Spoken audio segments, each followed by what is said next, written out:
What is up, everyone? Welcome to the Game Week 10 podcast. My name is Ryan. I'm joined by Roy, my co-host, and Karan. Not our usual Karan, but a different Karan this time as a guest.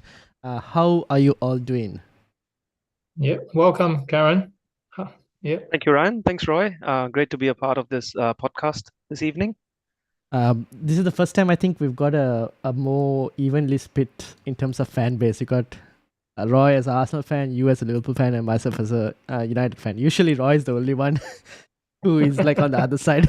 Yeah, because the other Karan, he's a Manchester United he's a supporter as United well, fan. right? Yep. Yeah. And like the remaining set of my co-hosts are also like United supporters. So Roy's the one waving the flag with the Arsenal side, and we try to get his Arsenal point of view. Well, he's got all the good reasons to be happy about Arsenal lately for the last couple of seasons. I know. So yeah. Last season was alright. This season, I think we're getting there. yeah, so we'll see how things go because there's a lot to discuss in terms of Arsenal and Liverpool as well in terms of FPL picks. So we will get into that. Shout out to everyone who is in the chat. Mira, welcome as well. And yeah, welcome to the Football Chatbox. If you're new, make sure you hit the like button and also subscribe while you are here because we're trying to get to 1,000. Let's get started, shall we? So first up, I've gone and added a hop-on, hop-off graph from Lego Mane.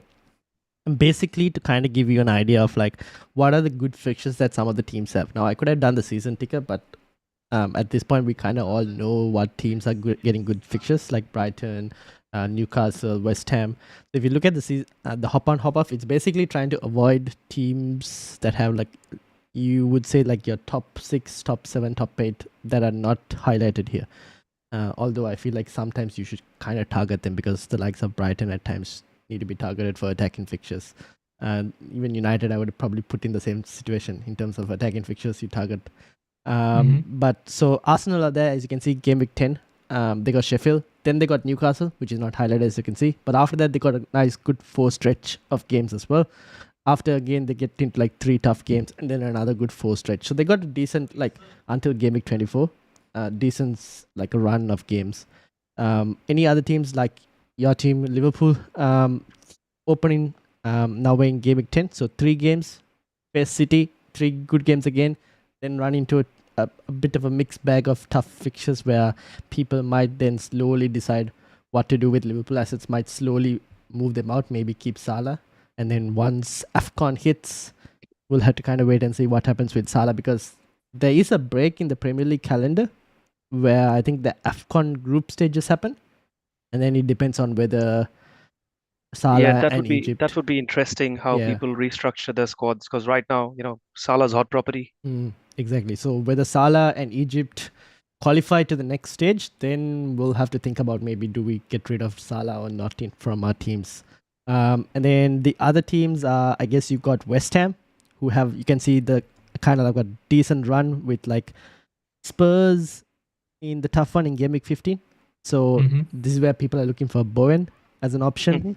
You've got Aston Villa, who have important to touch on Villa, yes, certainly. Extremely good fixtures with Luton, Forest, and Fulham in the next 3. Then they play Spurs, and then they go to Bournemouth. And after that, they got City and Arsenal back to back. So this is where people will start looking at dropping Matty Cash, having questions over Watkins, whether he's needed anymore. Because the fixtures after that they're not like a full stretch of good fixtures. So this opening 3 is high property. I think that coincides with Chelsea getting a really good run. So a lot of people might jump off Aston Villa assets and bring in some of Chelsea. I know Chelsea's been looking off color, but the likes of Palmer and Levi Colville might be a really good pick later on. Yep, that's why we see the game week 16 with Everton. And that stretch of fixtures for Chelsea. So these are the fixture swings. Go ahead. Just out of interest, how is this ranking? How is that being ranked? Oh, you mean like these teams like I this? think it's ranks from last year. So if you see Man City won the title and Liverpool finished 5th on the table, so that's how I'm drawing. That's last year's table. Okay, gotcha. It's not ranked based on like fixture difficulty or anything at the moment. Right. Because it doesn't really make a lot of sense. Right. It's just basically last season's Premier League table with the promoted teams right at the top, bottom here, the newly promoted ones. Yeah, I mean, good question really is if you don't have money for both Salah and Haaland, would you get rid of Haaland and get Salah in? Because you can see City's. Spoiler alert! I've actually taken a hit, and I've included Haaland out as a part of my hit this week. Wow. So I mean, yeah, that is the interesting one, right? Because I was playing the waiting game until last week, and I was like, that's not my style. I'd rather be aggressive and get burnt by it. So okay, so you're banking on Salah basically.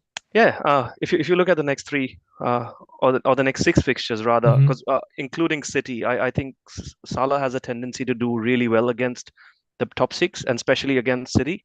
So that could be an open game where Haaland could score, or even Salah can score. So apart from that fixture, you've got Nottingham at home, you've got Luton away, Brentford at home, Fulham at home, and Sheffield United away. So I'm targeting the next six, and I can see myself, having the likes of Watkins, Darwin as my front two, and perhaps Son, Saka, Bowen, throw them in the mix. And I think there's enough bases to cover the Haaland points. And I know I'm saying that, and Haaland probably would score a hat-trick against United. So I know the odds, and people did that a couple of game weeks ago, and I thought, that was really ballsy. But yeah, talking about doing sense, it right? now, yeah, hedging my bets there pretty much. Yeah. On the other hand, I'm taking another gamble of not having Salah. Yeah, wow. He's gonna be make or break for me. I mean, likewise. I mean, an 88% owned Haaland, and I've gotten rid of him. So yeah, I'm gonna be burnt, but so be it. But yeah, I mean, on the other hand, you could be gaining a lot of points. Yeah, that's true. It's a high risk, high reward play. Yeah, it is. But like Salah, like 2 penalties, right, back to back.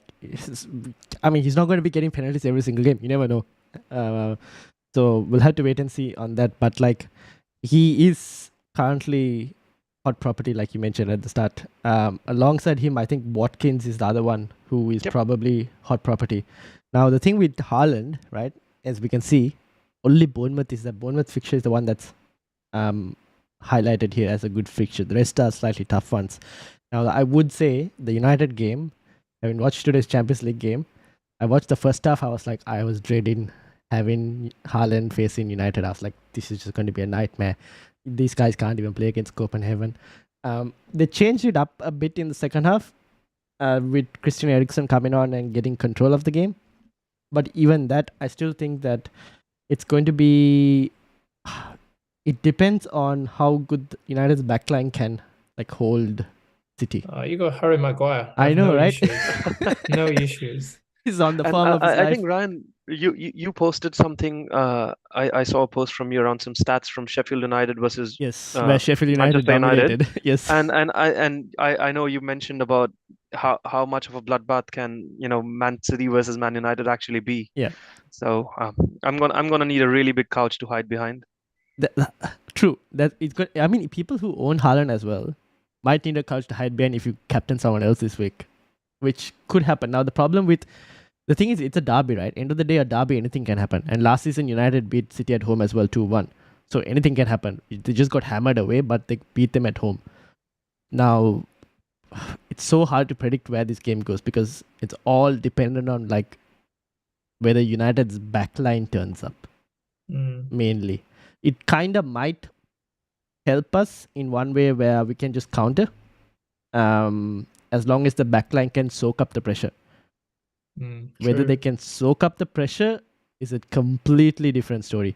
One thing I would give Harry Maguire props is that he's a physical type player who won't get buffed or pushed off by Haaland easily. So I'll give him that props. But it's going to be a hard game. Is the ball go behind him is the issue. Yes, that's the problem. He can't turn. Yeah. And I think it also happens to be the last game of the game week. So anyone and everyone who is without Haaland is probably going to see a fairly decent green arrow and then come crashing down back on the floor. Potentially, yes. Or you could be in a situation where you captain Salah and Haaland doesn't do anything, even though City might win, and you're laughing. Yeah, I think there's also that narrative that it's trending quite a lot on Twitter around Kevin De Bruyne's absence impacting Haaland's outcome. And everything seems to be going through Alvarez right now, and it's just happens to be coinciding with the likes of Aston Villa, West Ham getting those near double digits, if not double digit scores. And if there's a time to risk it, I thought it was now. True. Is Rodri back from injury He is. or He is. suspension? No, he's back. Yeah.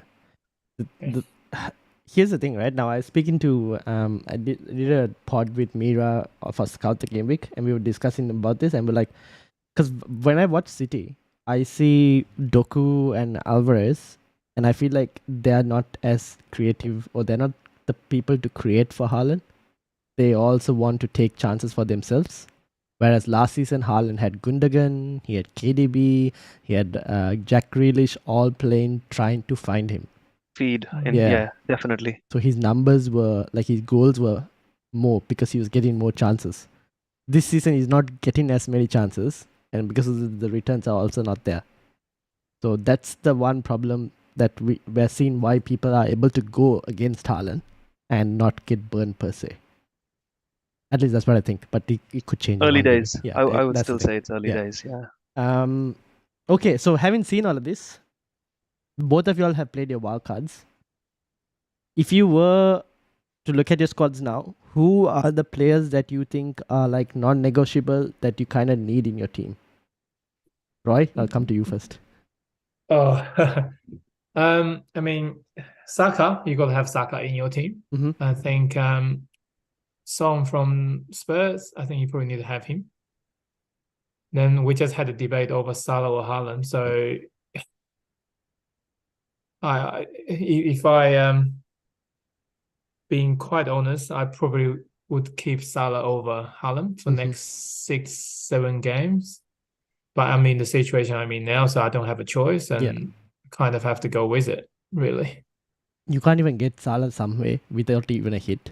I've already used my 2 transfers this week, and I just this season I'm just going to gamble. I'm just going to gamble the way. Yeah, that's the thing, right, Roy? There's so many good picks. I mean, you just can't have them all in your team, and it's one of those seasons which we are being spoiled by, the best performing assets or the higher priced assets performing well, and you've got so many great enablers coming in as well. So if you want to have both Haaland and Salah, I'm sure there's still a pretty good 11 that one can pull out. But it's a matter of whether the likes of Cole Palmer, whether the likes of Neto, you want to keep those guys, or you want, a star-studded midfield with the likes of Salah, Son, Saka, Bowen, perhaps a Diaby or a Mitoma, and then the front line with Darwin. I know Darwin hasn't been getting the right starts yet, along with Watkins and Alvarez. So you can probably have all great 8, as your 8 attackers, and try and fit in a Trippier at the back if you've got the money for it. Yeah. The thing is, not many people have the money this season for some reason, because like so many players that we took didn't perform and we lost value instead. And the number of price changes that have happened over the last 3 weeks, I think I was lucky. I went in early with my wildcard on game week 7, and from game week 7 to game week now, I think my team value was around 100.4, and now it's 103 million. So it's already 2.6 million pounds worth of gain just by going in early. And if I was to try and get the squad that I have today, I would be struggling for, I'd be having to bring my money from my own bank account. This is where like decisions have to be made in terms of players that you want to lose and all. So okay, I'm going to segue that straight into, I think I have, this is the fixtures, but what I want to touch on is Arsenal. Now, where this is the season team attack that we have, right? And Arsenal, what is this? 3, 6, 7, 8 on this list for XG. Spurs are slightly above them. I mean, there isn't too much differences in like the XG itself. Maybe XG non-penalty, because of Arsenal getting a few extra penalties, it's a bit lower. But even then, there is now a question on, for people who had, obviously a lot of people would have had double Spurs in the last few fixtures with Son and Maddison maybe. But now Arsenal, like we went back to that hop on hop off, is about to run into a good set of fixtures, especially with Sheffield United and Burnley. And then you got Luton later. Whereas Spurs, from game week 11 to game week 16, you could say it's a tough. I don't think Yeah, it even could be Wolves and KG. yeah, Even that Wolves fixture could be KG. yeah. So Wolves and West Ham also might not be as easy as we think it might be. But having said all of that, they have only one game per week to play. They're out of the Carabao Cup. Arsenal have to juggle Europe as well, alongside the cup fixtures as well. Yep. And unfortunately, for some reason or the other, they're not scoring that many goals, even though they actually kind of shows that they should. They've kind of scored almost the same as Spurs, but it feels like the players that we want aren't getting enough. What do you think, Roy? Oh, here's what people are saying. People are saying, well, Arsenal hasn't clicked yet. Yeah. But I think another real view is last year how we lost the title is our defense wasn't good enough towards the last 10 games when Saliba got injured. But I think this year the strategy has changed. We tend to try to control the game a bit more. Getting that control means you really need to take care of the defense, then try to attack. Whereas last year, the first half of the season, Arsenal were great. We're scoring goals, we're scoring early goals, 2-0, half an hour, game over, right? I think Arteta realized towards the end how we lost it is we really need to pay attention to not letting goals in first. Then up to the top front 4 or 5 guys to score 1 or 2, then game over. And this seems like a pattern this year. Is we try to get the control, get a 60%, 70% possession, and give other team no chance at all. And that's how we win the games. It's always 2-1, 1-0, 2-1, 3-2. It's a bit different now, but I think we will click because now we have, just when we thought we have the front 3 back, Jesus got injured again today. So we don't have the 3 strikers for the next 2 or 3 weeks. But Martinelli is back and he can score goals. Saka is still doing all his goals and assists. I think we will score goals, but not as many as last year. But if you have the defense ranking, will be top 2, I believe. So that's the shift in strategy. And also missing Saka this year. And we're trying this left side, number 8. Few guys try that position. No one seems to be able to hold that position that well. That's another issue. Is not finding that right person in that role. So you've got Declan Rice as the number 6 and you've got Odegaard as the right number 8. But for the last 2 games, Jorginho has been playing the number 6 and Rice number 8, which is kind of not what we wanted from the start. Is either because Harvard was basically bought to play in that role, but he wasn't doing what he was asked to do, or he's not scoring goals, or his lack of confidence, whatever it is. Arteta chose to Jorginho controlling that number 6 role and Rice going up and down. With Martinelli back, so he'd definitely be the left winger. Do you see Trossard filling in as a number 8? He will be the impact. He will be more like the impact sub. Yeah. He's doing so well in that role. I mean, every time he started, it didn't go well. I don't know what it is. I don't know if it's a physical thing. Is because when he came on 70 minutes or 65 minutes, the defenders are tired. He'll be able to do what he does. But when he started the game, he just doesn't seem to have that edge. That's why he was mostly used as a sub, because that's what he's most effective. No, I can't see him in the number 8 role. Right. I mean, it's funny enough, Smith Rowe got first used in that role. Well, not particularly in that role, on the right-hand side. Odegaard's role in the last game against Chelsea, right? He came on 15 minutes or so. But that was the first time he got brought on when we're losing a game, when we need someone to make something happen, Smith Rowe actually played in that game, which is quite interesting. Vieira didn't play. He wasn't even on the bench. So I can see Smith Rowe maybe getting a bit chance there, but most likely it will still be Rice and Jorginho if Partey is not fit enough to play. I think if Partey is playing, and it could be someone else in the number 8 role, but if Partey is not playing, then it will be Jorginho and Rice. Do you still think, once Partey is fit, do you still think Arteta could go back to the game week 1 tactic around having Partey invert from a right back? It's clearly that didn't work, right?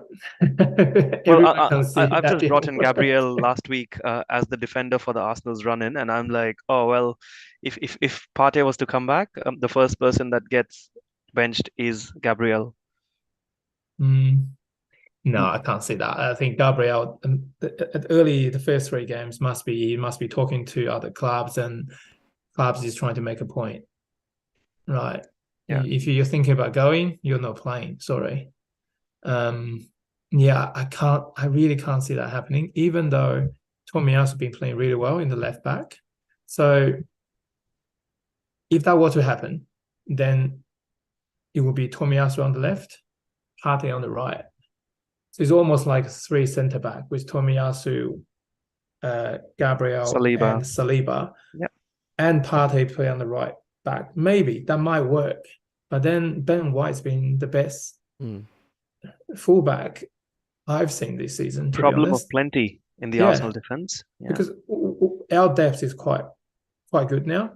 So there's so many combinations Arteta can do, but the front 3 are pretty certain, right? You got Nketiah up front if Jesus is injured, Martinelli on the left, Saka on the right. Saka is the most consistent performer ever. So that's why I say you got to have Saka in your team.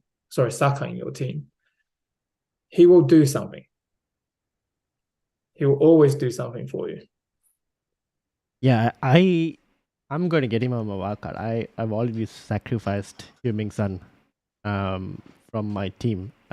Because like end of the day, you still I follow the fixtures are king in terms of that's like one of my main factors when playing FPL, and you can't ignore these fixtures. It's just too good to avoid. The one thing is maybe you could miss him out for the Sheffield United game and get him in for Burnley when you get Spurs against Palace, you get that off. But then Spurs play Chelsea, and Chelsea also really good defensively. Ryan, when you say you've compromised or sacrificed on Son, do you still have Maddison in your team? I do. So I'm keeping one Spurs player because I still think Spurs are a good attacking team and they will create chances. The reason it depends a lot on what people have in terms of squad value and in terms of who people are willing to have in their team. Now, this is all very dependent even for wildcarders. It depends on your enabler as your 5th choice. Now, a lot of people, if they go Cole Palmer, like 5 million, or even Adingra from Brighton, then you have the luxury of able to have Heung-min Son potentially in your team instead of a Maddison. Me, on the other hand, I don't want to go that low. I would rather probably have a Mitoma instead, and then that way I can't get a Heung-min Son. So then I'm like, okay, I want Maddison because I think I feel like Maddison is the one who's like key to Spurs' attack taking, and most of the stuff goes through him. The other thing is I have a lot more value stored on Maddison compared to I had on Heung-min Son, so that made another decision in terms of like getting rid. So those were the key things that kind of played into me. Initially, before this Fulham game, I was thinking of getting rid of both, to be honest. And I would have gone double Arsenal attack as a differential, where I get to target that Sheffield United fixture, and then switched it to a Mitoma later, like a Martinelli. Just playing devil's advocate, because I've actually gone the other way, keeping the explosive pick in Son. Of course, that's had to be at other compromises, the bigger one being Haaland out. But talking about that Arsenal and Spurs combination, and again, this is just food for thought. Would you say a pick like Son plus Martinelli can be more explosive on their day, or would you rather bank on the consistency with Saka and Maddison? Because I think both those combinations might end up being the same team value, roughly. Yeah, potentially. Yeah, because 8.58 7.9 for me, Maddison. So about 16 million there, and then Son. Yep. Yeah. So roughly Son's the about same. 9. Martinelli is 7.7, I guess. Slightly So more there, but like it's the thing is, both of those are very explosive picks, but both of those are mainly 70 minutes per game picks as well. Both Correct. of them, both Heung-min Son and Maddison and Martinelli. Whereas both Maddison and Saka are most likely 90 glue minute, guys. 90 minute players going to be playing. Even though injury, they'll just play because they're key to the team. Arteta has already shown that Saka, he's told many times in press conferences, if Saka wants to be a great player, he has to play through pain and all of that things. So I think I'm going to just stick to, and also like penalties, right? Saka is a penalty taker. But that itself puts him at an advantage over Martinelli. We still don't know who the Spurs penalty taker is. There's rumors that it might be like similar to where Arsenal is, where on the day how you're feeling, kind of exactly how you're feeling, it might go to like either Son or Maddison. But it's I think what changes like moves me more towards Maddison is a price point issue as well. Which prevents me from getting other players that I want. And also I have Haaland and Salah as well. I had a team with Haaland, Salah, Son and Maddison just before I wildcarded. You just can't fit Saka in then. I can't fit Saka in that. Yes, no, that's the conundrum I was at when I can't fit Saka in my there, wildcard in Gameweek 7. and I can't fit Watkins in there. That's the thing. So Watkins near essential right now with the fixture run that they go on for the next 5 weeks. Yeah, so then the comparison for me is Heung-min Son or Watkins in the next couple of runs, and I'm like Watkins. And then you get an extra million or so to spend elsewhere. Yeah, exactly. And then the Heung-min Son just moves down to Saka because of that, because I can upgrade my second like budget forward from a Morris or someone to a Watkins with like the money that moves about. But it's just a great, because you're on wildcard, I just thought I'd throw that spanner in the works. It also goes back on the managerial style that one has. If you are an upside chaser, you would go with the more explosive picks, but certainly there's no right or wrong, but most likely Saka plus Maddison would be the better play in the next 6 weeks anyway. So agree, completely agree. We'll have to see how things play out though. We don't know what will happen. But injury is the issue, right? Saka always gets sort of get the kick here, get the 2 kicks there, and Arteta starts saying, don't know, he might be injured, he might be not. Don't listen to him. Yeah, he will play. Yeah, that's the thing. I'm just going to play Saka. Like the only thing with Saka is it depends on how charitable he wants to be on the day in terms of penalties. He's too nice. Yeah, like apart from that, if he wasn't that too nice, maybe at times I would be like, oh, this guy's even a captaincy consideration. But because he can that one game, I'm sure a lot of non-Saka owners got away with it. Roy was furious where he gave 2 penalties. Oh dear. But yeah, so I guess in terms of, to just wrap that up, right? Would you sell a Spurs player to get in an Arsenal player? If I've got both Son and Maddison, I would bring one in and swap with either of Maddison Son. Okay, there you go. All right, Roy? Yeah, I think a combination is better. Yeah. As what you propose, I think you probably do need to have one Spurs player just in case, right? But being an Arsenal fan, I always see them as a team that will drop off at some point because they can't sustain this. They just cannot sustain the way they're going. There's no way. Their performance, I know they've been winning, but their performance hasn't been that great. It's been lucky a few times. Is that the Arsenal fan? Or I mean, against Liverpool, right? They should have lost that game. Yeah, fair enough. Yeah. Against Wolves, I think they were lucky to win as well. I just maybe because I'm an Arsenal fan, they will drop off. Yeah. They don't have the depth. They do not have the depth. So they will at some point just go. Have Liverpool and Arsenal played already? I doubt that. No, not Liverpool. He's talking about Spurs and Spurs. Yeah, okay. Yeah, so at some point they will drop off. Maybe then against Chelsea, that's the turning point when they start going down. Well, the Ange ball just seems to be clicking at the moment, and the more you see Son, Maddison, and the way they're celebrating each goal, there's just a different team ethic within the team, I believe, and at least that's what's apparent to the eye. And I just feel holding on to one is probably the play forward. Yeah, agree. Yeah, fair enough. Okay, moving forward, let me go to the fixtures here. So I guess we kind of touched on Palace, Spurs, Brighton. I want to touch on Brighton. What would you do with Brighton? Because they are currently fourth in terms of attack, right? They're extreme monsters basically at this rate, alongside Villa, Newcastle, and Liverpool. Mitoma, worth the risk of getting in, even though De Zerbi rotation and whatnot. Having said De Zerbi rotation, if you look at Mitoma's minutes, he's only got like benched once and played most of the 90 minutes. And we kind of expect him to continue playing now that there's more injuries in Brighton's attack. Thoughts? Let's start with Karan. Go ahead. I think Mitoma is certainly the glue guy. I definitely was eyeing him, but then there's a problem of plenty in the midfield, right? With so many great picks and trying to hold on to Son and Salah. So I've had to compromise on Mitoma, probably delay until the Diaby fixture run goes down and bringing in Mitoma as a replacement. That's where I'm eyeing in. But I think a couple of other picks that have been really, I think, where people can differentiate on a Game Week 10 wildcard could be the likes of Estupinian.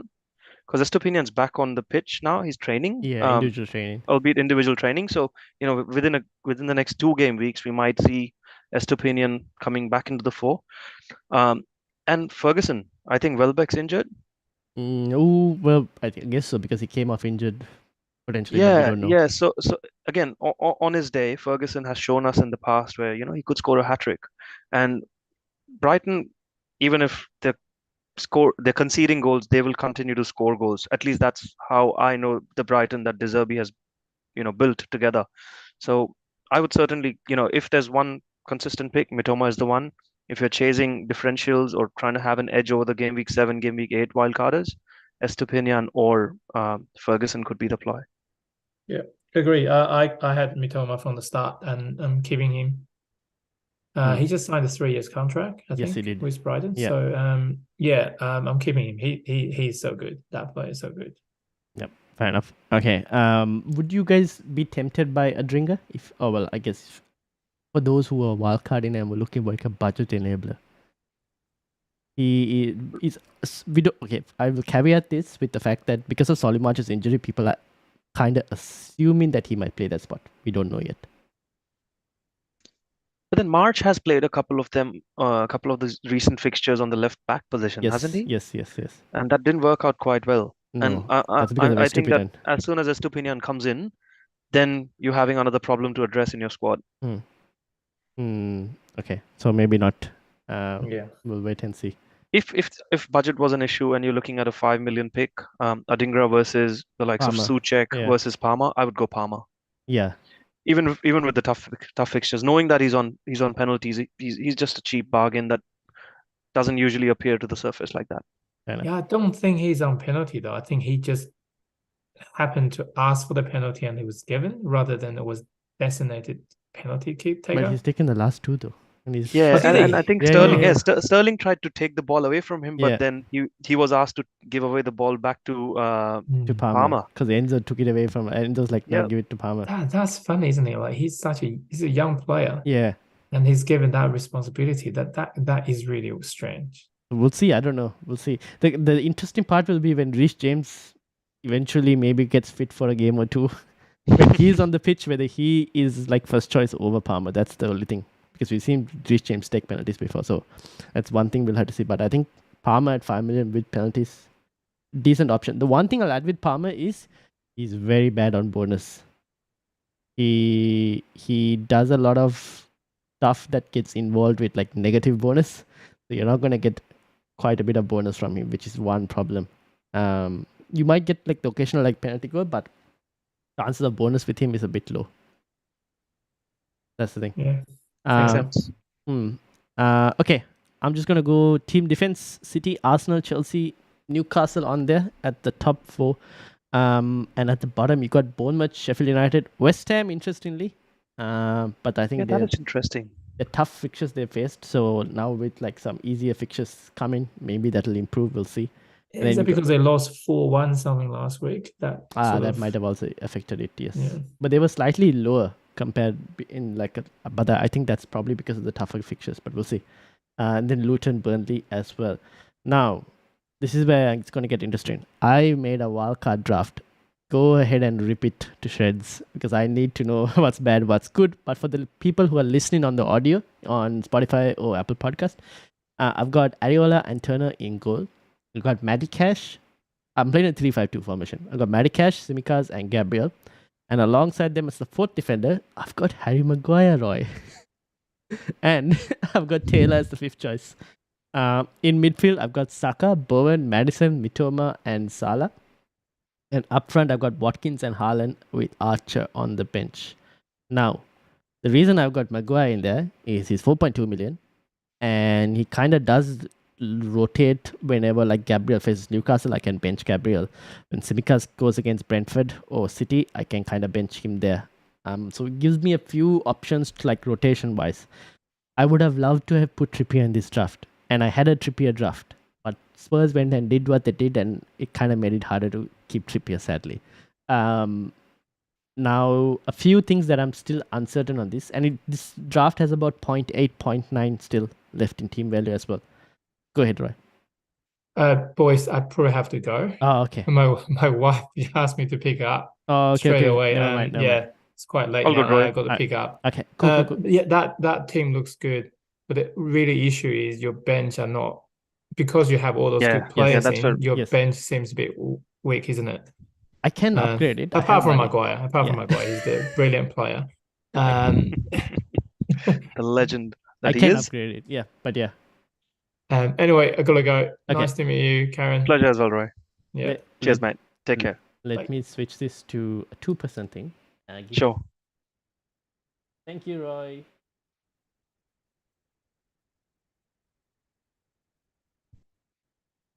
Oh, switched easily. Sweet. I just need to switch your name. Give me a second. No problem. Let me bring this here.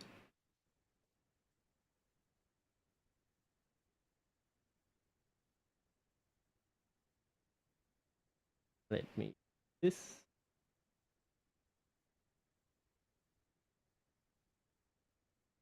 Okay, hold on. Sorry, everyone.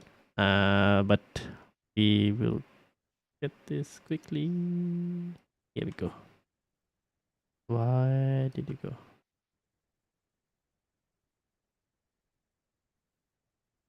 Quick text fix. Quick Photoshop. Not Photoshop even. There we go. Okay, that should do that, and then I'll just switch your name.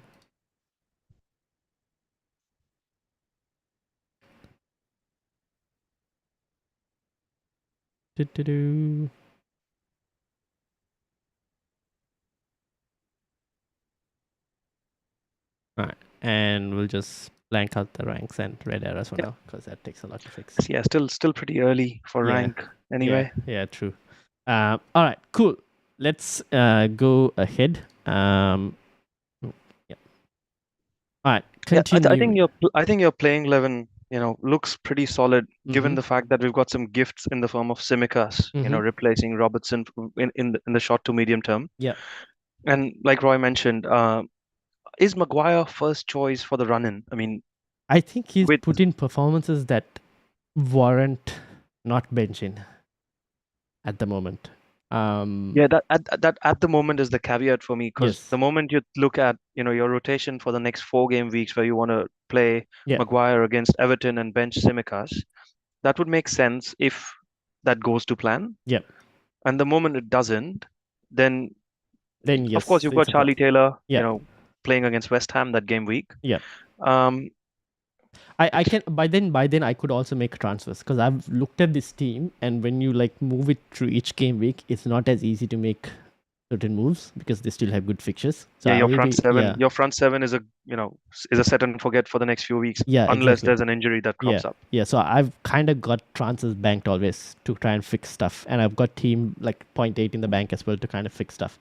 The thing is, the way I look at it is like Maguire's competition is currently injured in terms of Lisandro Martinez. Yep. Lindelof seems to be playing like a left back spot alongside Reguilon. I think that is just because Reguilon is still trying to come back from injury, so And he's not. what's the status on Varane? Varane is still playing Varane is as a centre back. Yeah, Varane will be number one choice. The thing is, I think Ten Hag will slowly manage Varane in terms of games. So he'll play in all the important games, but sometimes he might get the occasional rest, and that's where Lindelof will play that spot. That's Right. what I'm thinking. Got That's it. why I'm thinking Maguire is for the moment he's fine. So he should be fine for the moment as long as United have that good run. And then I'll just probably look to move him to a Guehi or something when Crystal Palace get like a better run. Yeah, that was the next point I was going to make. The only two, other defenses I would potentially consider, unless you're fond of Maguire or being a Manchester United fan. I would have. The only thing.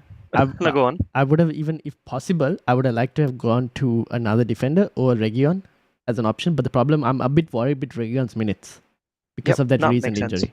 Yeah, the only two defenses that I see missing there potentially, which I'm seeing on a few wildcard drafts, one is being Crystal Palace, which you've already mentioned, Yeah. and the other being Newcastle. But again, Newcastle's fixtures, the ones that were supposed to be banged on have already passed. Yeah, that's the thing. So that's my problem, because I want a Newcastle defender. I would like to have Trippier ideally, but I can't fit him in because of team value. But I don't I could go for Dan Burn as an option, but the rotation for the moment doesn't work as well, because obviously when Arsenal play Newcastle, that's something I'm facing next week. Yeah, where that's the thing. I've got to play Gabriel and Trippier both anyway. And in that situation, I won't mind playing Trippier given any fixture, because I feel like he's like kind of fixture proof. But I don't think that's the same thing that applies for any of the other Newcastle defenders per se. Yep. No, I think that playing 11 sorts itself out, and you've got the Areola Turner combination, which again, it's a really budget gift for us. Yeah. And it's too hard to deny because you want all your money in midfield or attackers. Yeah, that's the thing. So my final thing that I'm thinking is the Mitoma spot. I had Douglas Lewis in here before. So I had him still in my team for like the price rise that I caught. I was thinking just to keep him for maybe a one game against that Luton fixture, because I feel like that's the money fixture. But then you got Mitoma playing Fulham, so I'm like, that's actually okay. Mitoma versus Douglas Lewis. How much of a price gap is that? Douglas Lewis like 5.4 when I got him, so it's like 1.1. And you've got 0.8 in the bank. Yeah. I don't think that's enough to get me Trippier though. Trippier, I think okay. I tried. Yeah, that's where my head was automatically going, because Trippier is almost fixture proof, like you said. Even if it's a tough fixture, because I think Newcastle play Arsenal at home, and usually at home they're much more solid. So that was the direction my thoughts were going in. Or unless you want to keep Douglas Lewis for the next couple. Because if you see, fixtures for Aston Villa, Luton, Nottingham Forest, and Fulham, they more or less balance out Mitoma's Brighton's probably fixtures. Yes, they do. Like the only way I can get, because I'm looking at it, right, 4.7 Gabriel. He's the second highest defender I have, and I have 0.8 and another 1.1. That'll be 1.9. That's 1.9, not enough right now for Trippier. Yeah, because Trippier's up to 7 million. Yeah, I have him in my current team because I'm trying to collect price rises. So I have him at 6.9 for me. So that would be 4.7, 6.8, right? Yeah. No, 1.9 and for 6.6. 6.6, yeah. So I'm short, unfortunately. Well, I think Son again is too much of a gift. Yeah. Playing the number 9 for an Ange team which is clicking. So the other caveat or the other option I could potentially look at is having Douglas Luiz in there, and having Son instead of Maddison. But those are just, again, goes back to you want to have a consistent guy versus you want to have an ebbs and flow player who has a higher ceiling. Yeah, because those are the few things that I'm still uncertain, where to move those tiny puzzles. Like the rest, I think Saka, Bowen, Salah, Haaland, Watkins. Those 5 pick themselves. Yeah. So Cash is a great pick. Simikas is a gift. Yeah. So those are set. It's those 3 spots or 2 spots where I'm like, this could move here, this could move there, which I'm uncertain about at the moment. Yeah, I think Maddison, Mitoma, and probably Maguire. Yeah. But apart from that, And Maddison and Mitoma, they're great picks in themselves. So there's no right or wrong. Yeah. Yeah, that's the thing. So we'll have to see. I do agree with what Roy said with the bench being slightly weak. I mean, I could switch Maguire to a 4.5 Crystal Palace player, but then if you go to that hop on hop off thing, Palace, like the weeks that I would want to play them, I think I've got Simicas and Gabriel also doing well, and Cash as well. Yeah, and you can always move on Cash to someone from Brighton or any other defense later on. Yeah, because if Estupinan is back, I could move Cash to an Estupinan. Yep. Yeah, like that, and make that move. So and I think the EO for Mitoma must be quite low at this moment, or unless there's some unless there's some dead teams from the start of the season. Maybe there were a few wildcard teams that got him in as well in 8 and 9 that I'm aware of. But even then, I think it's still pretty low because he hasn't like really done anything. So people haven't moved there. A lot of people are moving to Cole Palmer, and like your Gordons. Gordon is another one. What do you think? Because I don't have a Newcastle attacker as well, and they're really good XG numbers. See, I think again takes me back to the meetup that we had. I think Mira played her wildcard that game week. Yeah, and she brought in Gordon, and Gordon scored, and there was a great moment there at Cheers Bar. But I would love to have a Newcastle attacker. It's just the fact that they play the Champions League, they play Premier League. Again, there's almost 2 fixtures every week. Yeah, and who's gonna start? Who isn't gonna start? Because I think if Wilson and Isak were one player, yeah, definitely. I would love to have that player straight in my front 3 or front 2. Yeah, but Gordon's a great pick. Whether I don't know what the situation is with Harvey Barnes. Is he out for the long term or? For I guess so. For a decent amount of time, he'll be out for. That's why. Okay, yeah. Then you might want to go in that direction because Newcastle score goals. They like to score goals for fun. Yeah, and I think Almiron is a higher priced asset than Gordon by $1 million or so. Gordon makes total sense. But the thing is, Gordon or Mitoma. That's the. I'd go Mitoma. Yeah, I'd go Mitoma. That's what I'm. Mitoma against the defenses that he's playing. Yeah. He can run riot. Yeah. On the wing. Yeah, cutting that's in. the thing. That's where. And we've seen that. We've seen that already. I think he scored two worldies this season already. Yeah. Yeah. So that's where I'm like waiting and seeing like, okay, this is where like that fifth midfielder is still slightly uncertain in terms of what will happen. Yeah, I've got a Diaby as my 5th midfielder, and I want to bring Mitoma in as soon as Watkins Aston Villa play Fulham. Yep. I think after that they've got a couple of difficult ones, and that's where I'm eyeing Mitoma to come in for the Sheffield United or the Nottingham Forest game. Okay. We'll see how things go. I don't know. We'll see. Maybe Brighton obviously have a European fixture against Ajax to play. We'll see what happens in that. Yeah, I'm sure he'll want to start Mitoma for that as well. Yeah, because it's a very important game for Brighton as well. So we'll see what happens, and if that game goes okay with no injuries and whatnot, I think most likely Mitoma. Is that this Thursday? Is that tomorrow? That game? Day after tomorrow. Day after tomorrow. Okay. Yeah. That should tomorrow, be interesting. For us, day after tomorrow, but for people in the UK, kind of like it's tomorrow. Thursday. Yeah. Makes sense. Okay, so that's my current draft at the moment. It looks great. I mean, about eight of those picks pick themselves. Yeah, that's the thing. Yeah. So we'll have to see if I can. If there was another defender who popped up that I would like to get attacking. If Stupinham was fit, there's such a lack of defensive options at this moment, aren't there? Yeah, that's the thing. That's why I'm like I don't know where to go because I don't have many options available per se. Like because I've got Udogi who's currently sitting on my first bench for next game week, and the thing is, where else do we go? Even if we had transfers, or if someone like you who's on a wild card. Yeah, that's what I don't know. There aren't that many standout options, sadly. So you just got to play the fixtures, which you are doing in this draft. Yeah, so we'll see what happens. I don't know. If I get news that Estupinan is going to be fit for the upcoming game week, I'll put him in. That's not a bad shout. That's not a bad shout. So, but I don't know. That's the thing. I can see 2 or 3 clean sheets for Brighton if they get their defensive act together. Yes. I mean, the fixtures are there. Yeah, that's the thing. So we'll see. Okay, so that was mine. This is Roy's team from this week. I think he's done his 2 free transfers. I don't know what he did with it, so we'll have to wait and see. That's gonna be a suspense. Yeah. So I don't know because he already has Mitoma and Estupinan, so he's slightly ahead of in that specific situation. But I don't know. I'm assuming that Rashford's gone. Probably Cunha as well, maybe. I don't know. Or even Foden. Yeah, also depends on how much money does he have in the bank, Yeah, right? that's what. Because he's got Son, Saka in place, he's got Mitoma in place. Yeah, So that's his midfield three, and Foden, of course. yeah. So that's his midfield four already. And he So has easily Watkins Rashford already. and and he's played his wild card, he mentioned. Yes, So he did. So yeah. I don't know. We'll see what he does. And then this is your team. What are you planning? Yeah, well, I've already gone early, so a bit of a knee jerk this Oh game yeah, week. let me read the team first of all for the listeners. So you Yeah, got Turner sure. in goal, Trippier, Cash, Dogi, Salah, Ward-Prowse, Diaby, Son, Maddison, Darwin, and Haaland. And on the bench you got Gabriel, Kabore, Mubama, and Ariola. Yeah, so I'll just take a step back, and what my dilemma was ahead of the game week 9 deadline was I had two free transfers, and I had Botman instead of Gabriel. And Botman being injured, what I thought was, okay, Arsenal go on a really good run. Yep. So I'll get Arsenal, Gabriel and bench him. Mm. So I did so.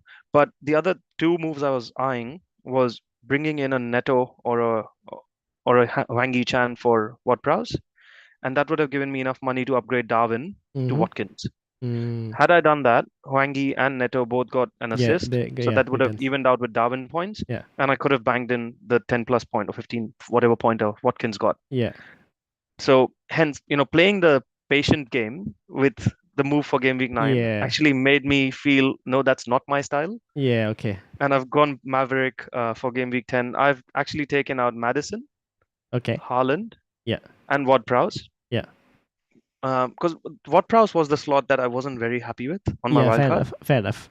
So what I've done is I've brought in Saka. Yes. I've brought in Bowen, which I always wanted to have instead of Ward-Prowse, and I've brought in Watkins. So I've looked at the set of next 6 fixtures, saying when am I going to captain Haaland versus when am I going to captain a Salah or a Saka, and that's where there was probably just one fixture. Yeah. No, even Saka, because now I've got Saka instead of Maddison. Yeah, okay, so you can Bowen instead of Ward-Prowse, and I've got Watkins as well. So Haaland was only against Bournemouth, where I was eyeing him as a captain, and I think Salah plays Luton away that game week. Yes. So I know it's a tricky fixture, Luton away compared to Luton at home. Yeah. But it's still Salah, and if he continues to do what he's doing, I could be lucky with that. So that's where my squad is at. I'm benching Udogi next week, bringing in Gabriel. So still playing a 3-5-2. Okay, fair enough. Cool. So that's yours. I'm going to read some questions from the chat as well, because there were some. That basically brings us to the end, but we have the panel team as well, which I'll get your input on. But there were a few questions from the chat, which is, first one was from Rian, who says, thoughts on removing Haaland to Watkins, which you kind of done, and getting him back in game week 15. And also doing Ward-Prowse to Bowen, which I guess you kind of done. Two of the moves that I've done. So it's about the captaincy matrix, right? I mean, how frequently are you going to captain Haaland? And yes, it can hurt any given game week because of his EO, but there's so many good picks. And it allows him to do Shah to Trippier next week. I just want to check with Trippier. Would you get in Trippier, or do you think the fixtures are like gone, or do you think there's still a good team that is still pretty good? I think there's still maybe 2 clean sheets in the next, or probably 3 in the next 5. Yeah. If a Chelsea or an Arsenal, because it's Arsenal at home. Yeah. If they hold them back. Well. Yeah. So the 3 difficult ones are at home. Yeah, exactly. And the 2 easy ones are away. So I can still see 3 clean sheets somehow.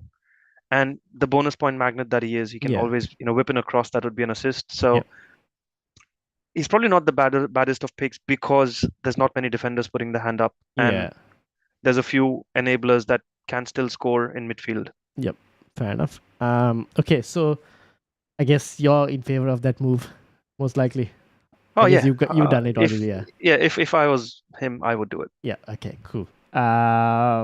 Then the next one was from Quinton from FPL Amateurs of Us. And what's your thoughts on Ilanga as an option after week 13 as a downgrade option? So Forest in week 13, they got tough one in week 13 against Brighton, but after that they got Everton, Fulham, and Wolves. Who is that a part of an upgrade? I mean, is it enabling to have a front 3 with the likes of, I think Watkins fixtures would have already Finished turned by by then. then. Yeah, Yeah, exactly. but if you've got the likes of, say, a Gabriel Jesus Yeah. or someone else putting their hand up along with Haaland, if that enables a front three, because right now the midfield, midfield property is just too Prime unreal to real have the right estate. picks. Yeah. Yeah, it's prime real estate. Yeah, that's the word I was looking Yeah. at. It depends because I'm looking at Elanga's price now. It's 5 million, and I'm wondering, would you rather have Cole Palmer with Chelsea? Obviously, 2 more tough fixtures to go at that time.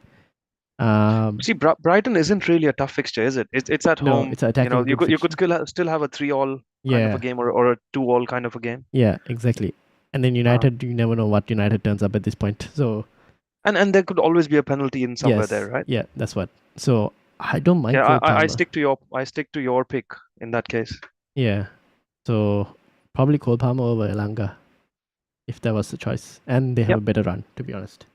Because you don't know with Nottingham Forest where the goals would come from, right? Because you could always have a Chris Wood scoring. You could have a Gibbs White scoring.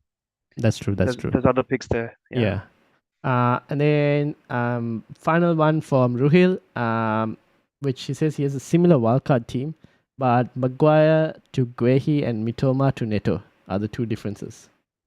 I would guess it's similar to this, but instead of Maguire, it's got Guehi, and instead of Mitoma, it's got Neto. Yeah. The other thing with Neto is I think Neto and Gabriel, they rotate quite well, because that was one move I was eyeing last game week. Okay. So if you've got 3 defenders whom you can play all the time. Yeah. The tough fixtures for Neto, I think Neto plays. Let me go back. Newcastle sometime soon. They play Newcastle in game. Oh, they play Newcastle next week. Yeah, and that's where Gabriel plays Sheffield United. That's the combo if one can enable having Gabriel and Neto. So playing a 4-4-2 versus a 3-5-2 every other game week. Yeah. Okay. Cool. Interesting. I still like Mitoma over Neto though. Yeah. I mean, and you've got enough in the bank for you to go Guehi. So again, it's team value dependent, right? Yeah, that's what. That's Mitoma over Neto as an individual pick. Certainly, Mitoma is the plot to go. Yeah. But if you don't have team value, then maybe kind of makes sense. Well, Neto still is able to pull in those runs somehow, right? I mean, if we had this Neto at the start of last season, where everyone was picking him as the value enabler, it would have been a different season altogether. I know. Yeah, that's true. I don't mind that. But yeah, that's basically that. And then just before we end, let me bring up the panel team, which I forgot to load, and get your input on it. Give me a second. Sure. Okay, the panel team is in a bit of a problem because I don't think it's doing too well, sadly, because it has no Salah. So this. Let's try and see how we can shoehorn Salah in. Yeah, this is the thing. So this is the panel team. Had 69 points this week with Haaland. So it had Turner in goal, Pau Torres, Gabriel, Pedro Porro in defense, Saka, Rashford, Diaby, Mbeumo, Maddison, Watkins, and Haaland. Now, obviously, no Salah, and it's got 2.7. And we've got 2 free transfers and 2. Try bringing in Salah for Rashford. The idea was to try and hold the wildcard as late as possible for this team. Yes. So okay, we bring in Salah for Rashford. We have 1.4 left, and maybe Mbeumo makes way as well potentially. Yeah. So this is where 5.2. Do you do a Cole Palmer or do we go? Would you do a -4? I don't mind a -4 with this team. We've been discussing it as a -4 as well. If we remove Estupinian, would you remove Estupinian or would you remove Pedro Porro? I mean, Pedro Porro still has 2 decent fixtures to go, right? Yeah. So you've got your defense sorted out for the short term for the next 3 to 4 game weeks. Yeah. With Porro, Gabriel, and Torres. Let's try and pick a value defender. Whom would you? Let's bring in Tsimikas. Okay. Let's bring in Tsimikas. Because a lot of people on Wildcard would go that way. Yeah. 5.7. We can bring in a Neto or a. Could even bring in Gordon if I'm not mistaken. Gordon's a great pick. Yeah. And he's 5.6. Yeah, there we are. If we are okay to a -4. Yeah. I think that does the required surgery that is needed to this team in the short term. Yes. And a -4 with having the wildcard in your back pocket isn't that bad to bring your team closer to the template, right? Template, yeah, exactly. Because it already has Saka, it's got Maddison, it has Diaby for now. This is quite similar to your wildcard team. Almost. Yeah, quite similar. Yeah. You've got Mitoma instead of Diaby there. Yeah, a couple of picks here or there, but it's got all the high EO in the form of Watkins, Haaland, Saka. Yep. And then the differentials in Gordon, Diaby, Tsimikas. Okay, I'll take a screenshot of this and ask the guys if they want to play this move. And we'll most likely end up doing this, I think. Because this will make the team look better. How much do we have in the bank right now? 0.1. Okay, yeah. So there's room for a price increase in case there's I think Gordon that goes up or someone goes up. I think I'll monitor that and see, just in case. Yeah, because Salah and Tsimikas have just gone up. Yes. I think it was yesterday. Yeah. So we'll have to wait and see how things go. Probably Gordon can also have a price increase. You never know with people going on wildcard. Because I think usually wildcard doesn't contribute to price increases, but this year it seems to be different for some reason.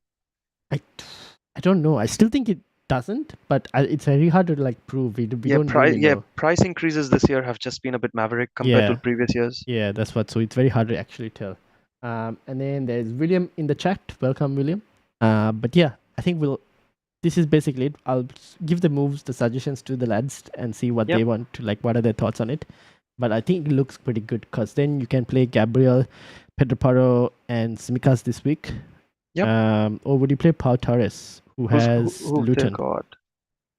Luton at home or away? Luton at home. Home. That's a good fixture. Yeah, so probably Pau Torres over Tsimikas, who was Forest, I think. Yeah, there's always a leaky goal that can happen for Liverpool. And I think Liverpool is playing away as well, so Forest would like to, score a goal at home. So maybe that as a 3-5-2 formation. I think it looks pretty good. Yeah. Okay. I like that. Yeah. We'll see how this team does. But for the moment, I think it was suffering without Salah. But now that we've got Salah in, we'll see how things move.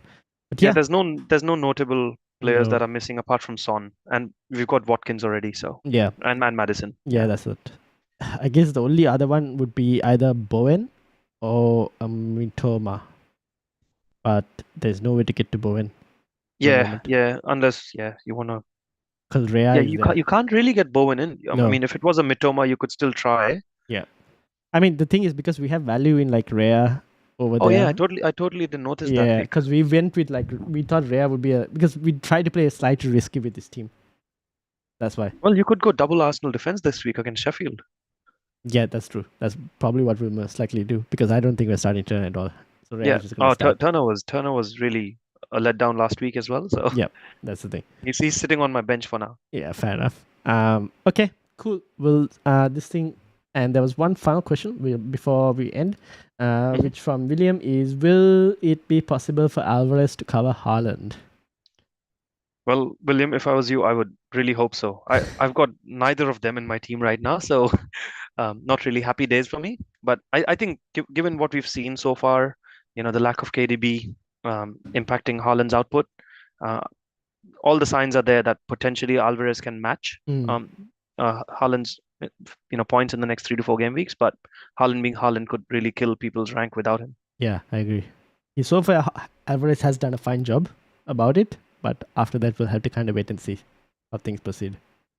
It's a gamble where if you're splitting or if you're spreading the money out, you would kind of hope that you're picking the right players that match an overall point tally that Haaland would give you. Yep, indeed. We'll wait and see. Will be very interesting. Oh, before we end, captaincy. I guess you're going Salah, but if you had Haaland, what would you do? Still Salah? On current form, on the fixture ticker, it's still Man United at Old Trafford. Having said that, Salah and Haaland have done really caused damage to them in the past. This week's a tricky one. Isn't Arsenal against Sheffield? Yes. So a few people might go Saka. A few people might head towards that way. Watkins against Luton. That's I think if there's a week where there's not going to be much of an EO killer. From Haaland, it's this week. What are you thinking, Ryan? You're still going on? So I was on Haaland because of the fear, purely of what like past experience of in this specific situation where United play a tough team who has a popular captaincy in FPL, and another captaincy equally popular appears, and I've got burnt couple of Right. occasions already. So Haaland's your answer. For the moment, but that could potentially change if I get a feeling of his EO being like slightly lower. We'll see. I don't know. I might switch to Well, Salah at the last minute. but Even yeah. if you say slightly lower, him being 88% owned, I think it's not going to be any less than 150%. Yeah, that's the problem. So I'll Yeah. have to see how much I'm willing to like risk. I don't know, man. Yeah, It's it's a tricky week, to be Yeah, honest. So exactly. yeah, I think Salah and I think- Haaland a close call, given yeah, the upside of Salah and if you're attacking, you go Salah. Yeah. If you're defending your rank, you go Haaland. I'm not defending my rank, but I'm worried that he could get destroyed. That's the thing.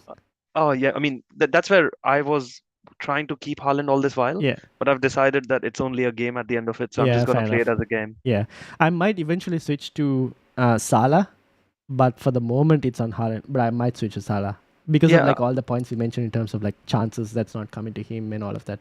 All this while I was thinking Liverpool are playing away, but Liverpool are at home at Yeah, Anfield, so yeah. that even makes it an easier conundrum than making it more difficult. Because Yeah. Liverpool away, sometimes they don't score as many, but Liverpool at Anfield, Salah loves better. to put up a show in front of the club, Yeah, fair enough. in front of Klopp. Yeah. You're convincing me. Okay, we'll see how things go. Well, no wonder I'm wearing a Yeah, Liverpool I know. jersey, right? But I think the Maverick pick would be Watkins against Luton. That's true. I would agree with that. And Watkins at home as well. He's just on form right now. True. That's just too Maverick, and I feel like owning himself is good enough for a rank race for the moment. So yeah. Yep. Okay, we'll see how things go. I do prefer the penalty taker in general for captaincies. So because of that, Salah kind of edges it over Watkins. But yeah, thank you, Karan, for joining me. Thanks for having me, Ryan. Yes, I will definitely get you on next time as well. Like sooner in the future, we'll definitely be looking forward to getting you on. But anything to plug before you leave? No, it's still early days for me. I mean, I've been playing FPL for the last three years, yes, and always trying to get into the 100K. And I'm on Twitter at Karan_FPL, and yeah, let's continue to evolve as a community in Australia. Indeed. Make sure to follow Karan on Twitter, and you can follow me as well there. And make sure to hit the like button, hit the subscribe button as well. And thank you to also shout out to Tempting the Wave and William, Ruhil, Q, Rian, FPL Mez, and FPL Planner for all joining. And shout out to Roy as well, who just had to leave us before. But thank you all for watching. Make sure to hit the like button. Pod will be out on the audio platforms hopefully later today. And yeah, thank you to Karan, and we'll see you.